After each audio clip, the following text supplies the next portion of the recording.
Pregnancy నిలిచిన తర్వాత baby heart beat అనేది ఎప్పుడు స్టార్ట్ అవుతుంది?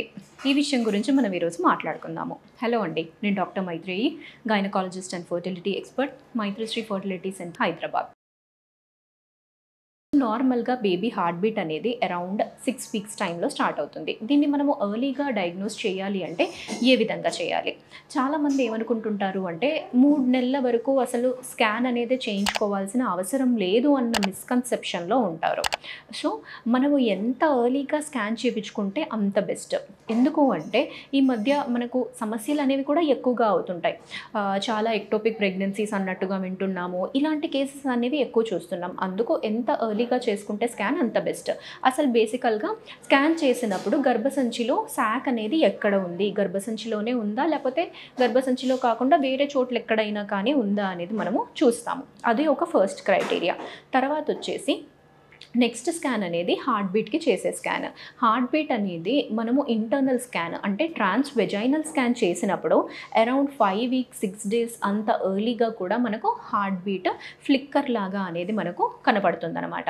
ఒకవేళ మనము అబ్డామిన్ ద్వారా మనము స్కాన్ అనేది చేయాలి అంటే మాత్రము 6 వీక్స్ అనే టైంలో అనేది మనకు కనిపిస్తుంది. 6 to 7 వీక్స్ మధ్యలో చూడొచ్చు. ఎందుకంటే ఇప్పుడు ట్రాన్స్ వెజైనల్ స్కాన్ అంటే డైరెక్ట్గా మనము యూట్రస్ అనేది ఫోకస్ చేయొచ్చు. అదే అంటే లోపల నుంచి చేసే స్కాన్. ఒకవేళ పైనుంచి మనం స్కాన్ చేస్తున్నామంటే ఇప్పుడు మన స్కిన్ లోపల ఫ్యాట్, సబ్క్యూటేనియస్ టిష్యూస్ ఇవన్నిటి నుంచి లోపల వరకు మనము ఫోకస్ చేస్తామన్నమాట. దానివల్ల అంత చిన్న ఫ్లిక్కర్ అనేది మనము ఎర్లీగా అనేది కనుక్కోలేకపోవచ్చు. అందుకు అరౌండ్ 6 to 7 వీక్స్లో అనేది మనకు అబ్డామిన్ స్కాన్లో అయినా కానీ తెలుస్తుంది. దీని నుంచి మనకు ఏమైనా బయటికి ఏమన్నా తెలుస్తుందా అంటే ఇంత ఎర్లీగా బయటికి అనేది ఏమీ తెలియదండి. ఓన్లీ మనం తెలుసుకోవాలంటే స్కాన్ ద్వారానే తెలుసుకోవచ్చు. తర్వాత వీక్స్ అనేవి ఎక్కువ అయినప్పుడు మనము ఈవెన్ ఎలా అంటే లైక్ స్టెథోస్కోప్ ద్వారా, తర్వాత ఫీటోస్కోప్ ఉంటుంది, వాటి ద్వారా కూడా మనం హార్ట్ బీట్స్ అనేవి బయటకి వినొచ్చు అన్నమాట.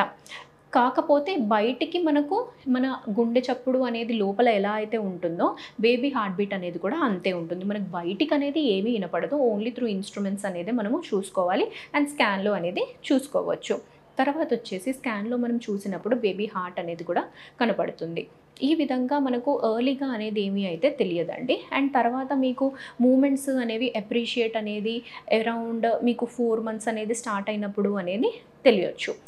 కొంతమందికి ఈవెన్ 3rd month ఎండింగ్లో కూడా చాలా రేర్ కేసెస్లో మాకు జస్ట్ ఇలా ఏదో ఒకటి వచ్చి టచ్ అయిపోయింది అన్నట్టుగా వాళ్ళకి సెన్సేషన్ అనేది తెలుస్తుంది అనమాట. ఎవరికైతే చాలా సన్నగా ఉన్నారో అలాంటి వాళ్ళు కొంచెం ఎక్కువగా అప్రిషియేట్ చేసే ఛాన్స్ అనేది ఉంటుంది.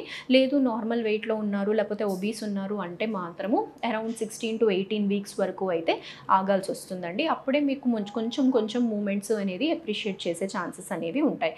అదే మీకు ఫస్ట్ ప్రెగ్నెన్సీలో కొంచెం ఈ తెలియడం అనేది కష్టం అవుతుంది. అదే సెకండ్ ప్రెగ్నెన్సీకి వచ్చినప్పుడు మీకు ఆల్రెడీ ఆ ఎక్స్పీరియన్స్ అనేది ఉంటుంది కాబట్టి అది ఇంకా కొంచెం ఎర్లీగా అనేది మీకు తెలుస్తుందండి. సో హార్ట్ బీట్ అనేది చూసుకోవాలి అంటే మాత్రము మీరు డాక్టర్ దగ్గరికి కన్సల్ట్ అయ్యి అప్పుడే మీకు ఆ డాప్లర్ ద్వారానైనా కానీ లేకపోతే ఇంకా స్కాన్లోనైనా కానీ అలా చూసుకునే అవకాశం అనేది ఉంటుంది. అది మనకు ఇంట్లో మాత్రము అనేది నార్మల్గా బయటికి అనేది తెలియదండి. Thank you.